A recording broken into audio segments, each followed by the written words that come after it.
All I need is your love to come and fill this heart of mine. Think hippies are just a thing of the past? They're not.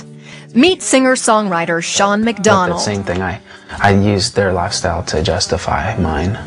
They say you can't physically be addicted to marijuana, but I think I was at least mentally addicted because I couldn't stop. Shawn was a modern-day hippie whose only ambition in life was to get high. Picture me, I'm out on the streets, and I was dealing every day. That's what I did from almost morning to night. I was really wrapped up in the rave scene and doing a lot of ecstasy and staying up for a week at a time. I was hoping that somehow these things, these highs that I was getting would eventually fulfill me or take me to the place that, you know, like life is right. Up until this point, life had been far from right for Shawn.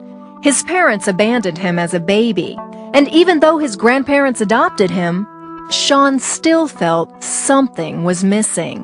One of the main questions was just, you know, whether or not I was lovable. I always felt like there was something wrong with me because my parents chose not to raise me, and my confusion and my hurt eventually just turned into just anger and bitterness. Shawn grew numb to his parents, his grandparents, and with the help of a little marijuana, to his pain. I was looking for purpose. You know, I was looking for love. I was looking for anything that would fill me in those times, and that's why I was doing all the drugs and partying all the time, and because I was finding some sense of, it was like a menial satisfaction, and eventually in there I started getting spiritual too.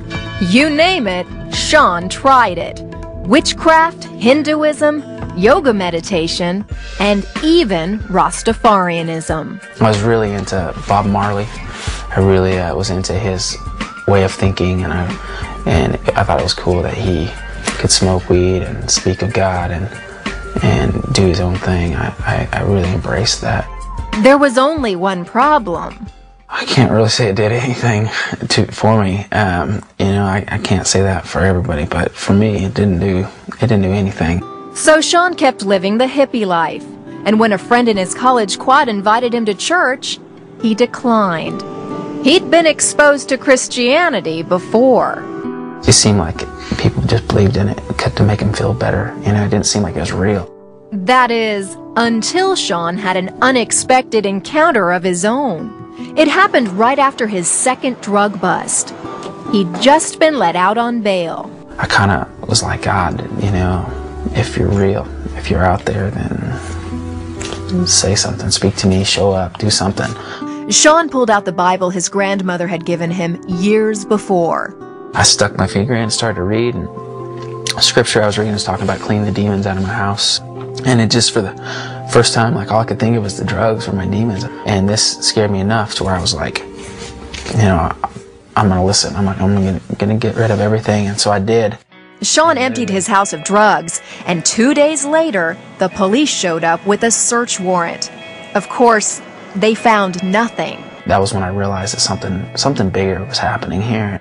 So Shawn took his friend up on his offer to go to church and let Jesus Christ take control of his life. What he got in return was more than he bargained for.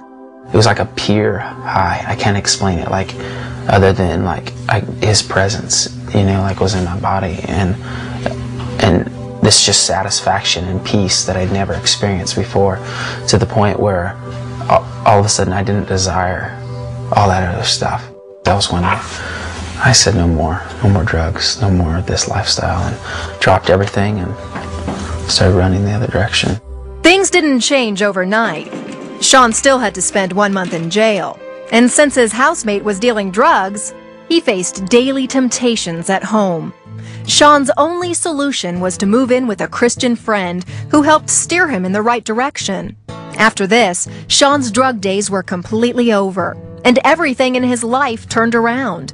His praying grandmother can vouch for that.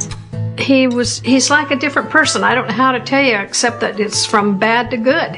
And nobody will ever convince me God doesn't do things in people's lives. Shawn's rage was replaced with love, kindness, and compassion, qualities that show up in Shawn's songs. And have you ever wanted to be someone else? With a voice like that, you'd think Shawn's been making music for years. That's not so. Before his encounter with Christ, Shawn never picked up a guitar, but his passion took him far. And today, Shawn McDonald is a top Christian recording artist. Shawn just got married and is learning about God's love in a brand new way. He says he's also learning about his great need for God's mercy. When it comes to, I'm not worthy of mercy, you know, like I'm worthy of death.